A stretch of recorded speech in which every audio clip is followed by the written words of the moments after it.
Hey fish keepers, Francis here. Welcome to episode 2 of my Super Red Arowana Grooming series.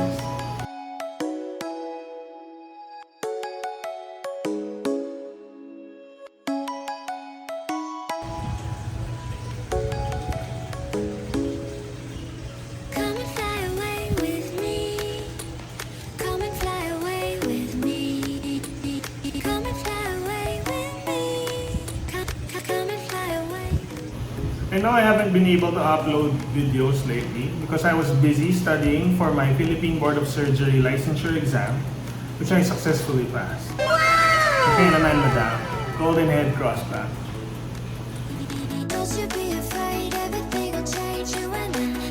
Savage!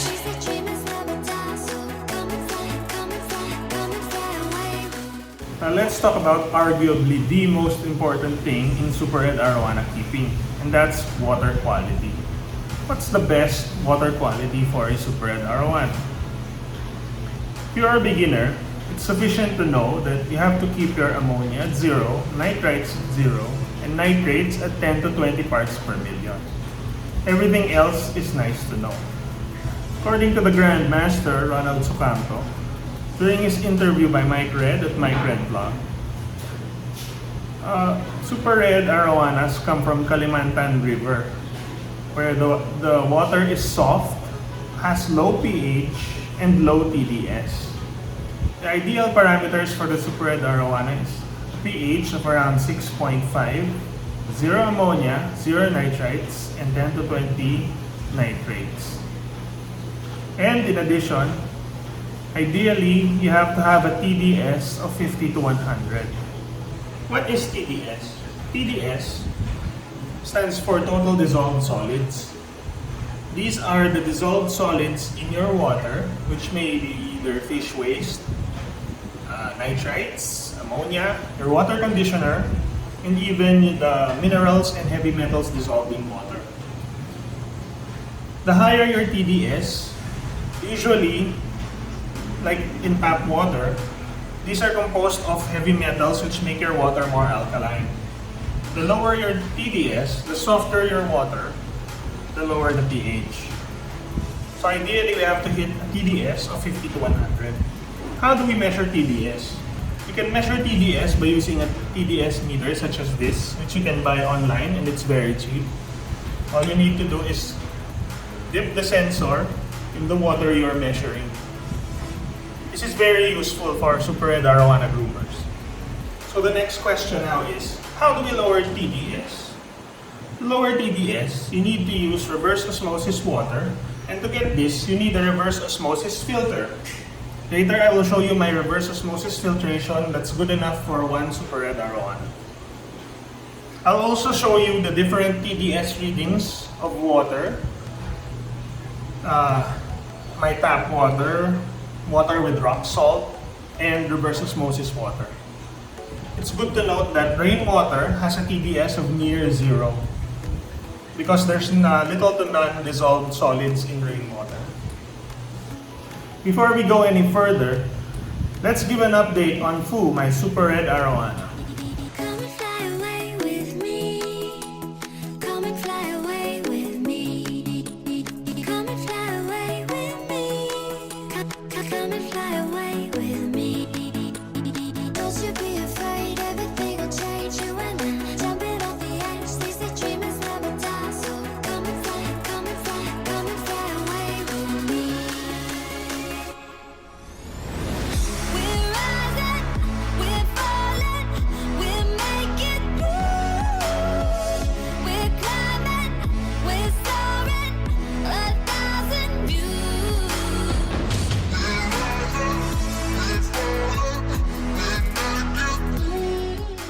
I think Fu is living up to its potential, anatomy-wise and color-wise. Remember, this is an ordinary RDC Super Red Arowana, not the special type or the metallic type, which are more expensive. And so far, I'm happy with the development of Fu.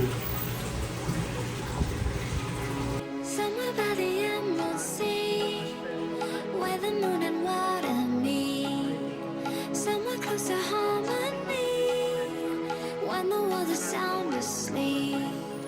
Something's gonna bring the change. Journeys we are meant to take. Something at the edge of space, calling us to fly away.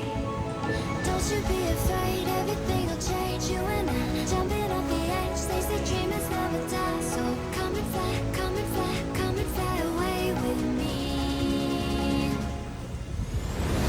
We're rising, we're falling, we're making through. We're climbing, we're soaring, 1,000 views. We're rising, we're falling, we're making through. We're climbing,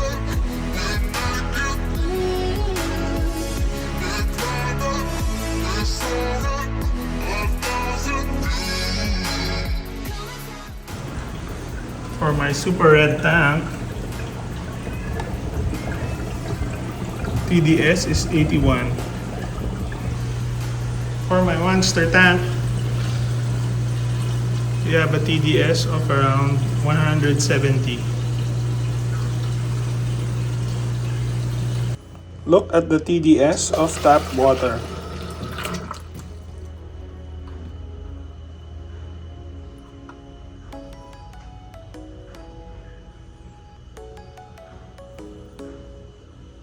$125. Now look at the TDS after I add a pinch of salt.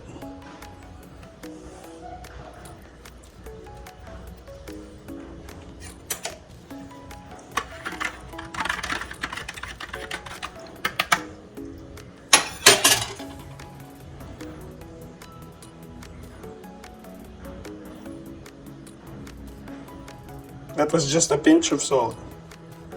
Now it's 565. Is it okay to add salt routinely after every water change? The answer is no. Only use salt when it is needed, like medicating your fish, because it significantly raises the TDS of your water. As you saw earlier, I maintain my Super Red Arowana tap water at around 80. So how do I achieve this? I mix around 60 to 70% of reverse osmosis water with 30 to 40% of tap water to hit a TDS of around 50 to 100. Now, reverse osmosis water has an average pH of around 5 to 7. In my case, I get a pH of around 6. So mixing it with tap water, I hit the pH mark of around 6.5. So I think this is one of the best water for Super Red Arowana in an aquarium or city setting. Next, let's look at my reverse osmosis filtration for one Arowana.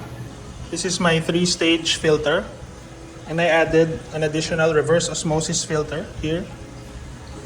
For the first chamber, mechanical filter.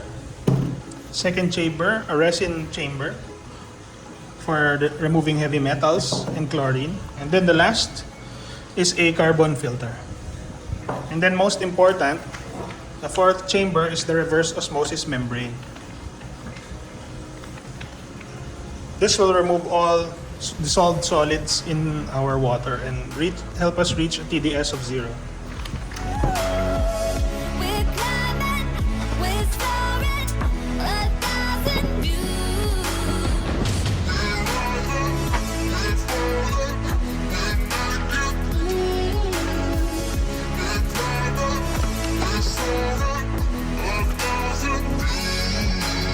Come and fly away, come and fly away, come and fly away with me. Come and fly away, come and fly away, come and fly away with me. Something's gonna bring the change. Journeys we are meant to take. Something at the edge of space, calling us to fly away.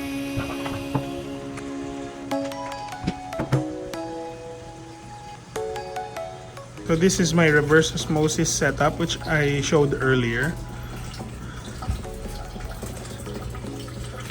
The wastewater goes here and I use it for gardening. And the low TDS water goes inside the drum.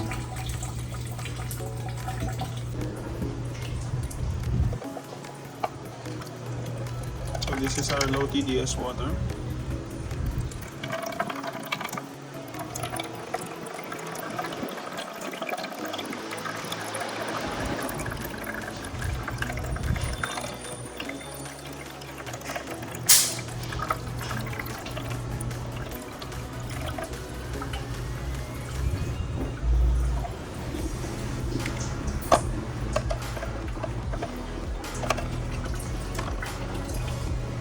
We have a TDS of 8.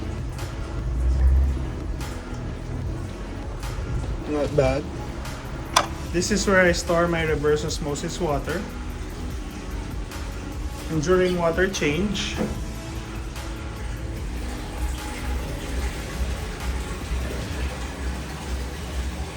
I just use a pump to refill the aquarium.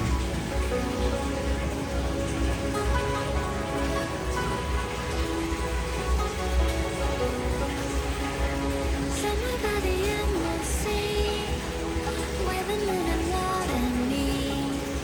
Somewhere close to harmony, when the weather sounds.